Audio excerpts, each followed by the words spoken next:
California reveals all job gains in 2023 were fake. There's no way California would ever fake numbers like that. Of course, not Gavin. Now, this is a Zero Hedge story, and Zero Hedge does a good job when they write these stories. So let's see what California had to do and say. A report from California Legislative Analyst Office, LAO, disclosed that all reported jobs gains in California for 2023 were inaccurate, revealing a job loss of 32,000 from September to December, contrary to prior reports showing a solid increase of 117,000 jobs. The LAO confirmed that based on the most recent release of the early benchmarks, payroll jobs declined by 32,000. That's the difference of 150,000 jobs. If you do the math, the LAO report, newest early jobs revision shows no new net job growth during 2023, indicated that with the fourth quarter revision, calendar year 2023 saw essentially no net job growth.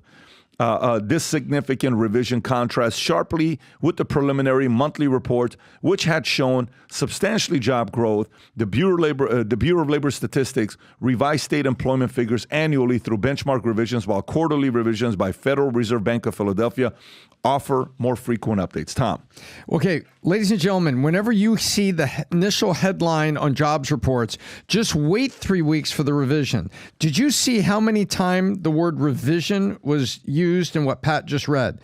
And that's not people accusing them. This is BLS, your Bureau of Labor Statistics. It comes out about 4 weeks after the jobs report. We have a revision on that number. We have a revision on that number. It's politicized. They put out, because they're influenced by the current presidential administration, to put out a certain job number. Then everybody touts it, everybody tweets about it, and they think that the voters go to sleep and they go on to other things. Well, guess what? Then they come out 4 weeks later and they go, here's a revision.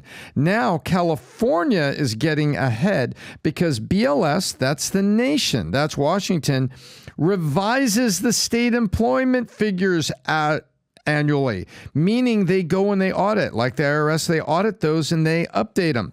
And the California LAO, Legislative Analyst Office, is hated by the governor's office in California. It's hated because they tend to be more nonpartisan. And so they went out and issued their revision before they could be corrected by the federal government.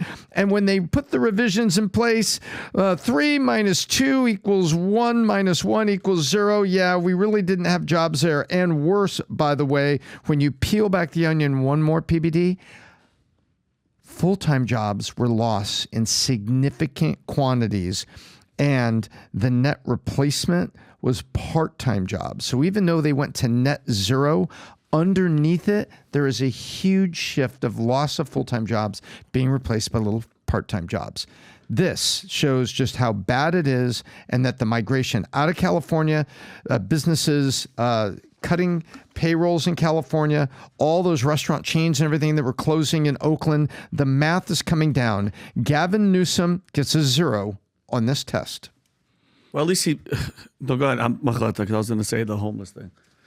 No, I'm not. I'm just saying he gets a 0. Net zero job growth. It's a 0.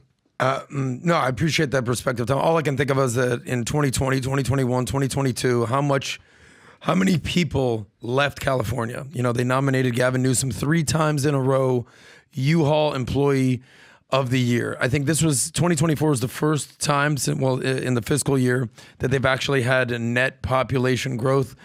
Tom, you broke down the stats of what's going on in the job situation right there, but we've said it time and time again. I don't know what the hell's going on in California. We talked about them raising the minimum wage, but the minimum wage is nowhere what a living wage needs to be in California.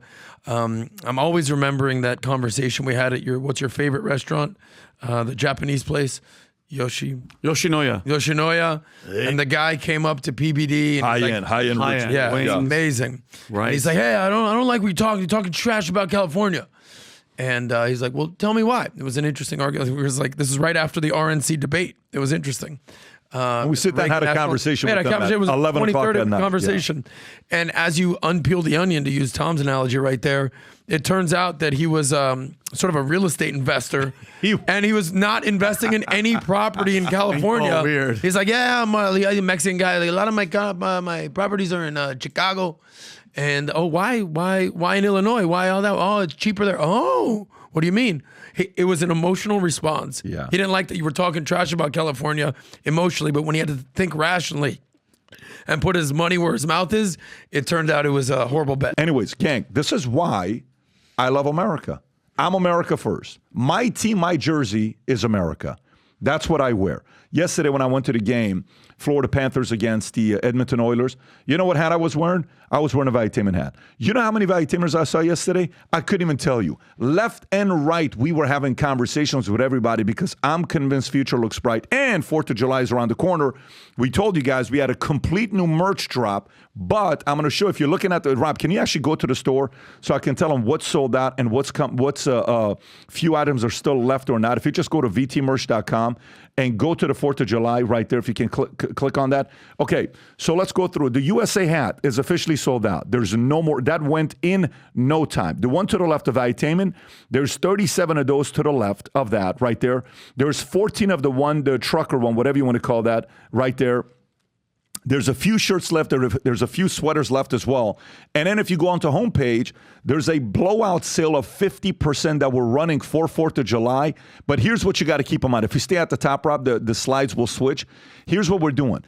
This blowout sale of 50%, it's get it now before things are going to be fully sold out on 4th of July because it's still there. So my suggestion, go to vtmerch.com. Place your order, have the gear ready for 4th of July, then tag us. Hashtag VTMerch. I want to start showing our folks around the world, Valuetainers, wearing VT gear with VT hats. Future looks bright. And I want everybody to start finding each other. This contest we ran with the Manek people that were in town Friday, and we had dinner at Casa D'Angelo, and then we had cigars till midnight. It was so awesome talking to other Valuetainers who also love America. So, blowout sale, VT merch. Here's the QR code. Go to it. 50% off. This is a 4th of July sale. Again, all this stuff is going to sell out one by one by one. I'm just telling you in advance because you're going to see this on 4th of July. That's the QR code. Or go to vtmerch.com. Get the gear. Sport the gear. Celebrate 4th of July. Celebrate the greatest country in the world. And have the pride when you go around to other people because that's what Valuetainers do. We're going to put the link below as well. But there's also the QR code. So if you like this clip and you want to watch another one, click right here. And if you want to watch the entire podcast, click right here.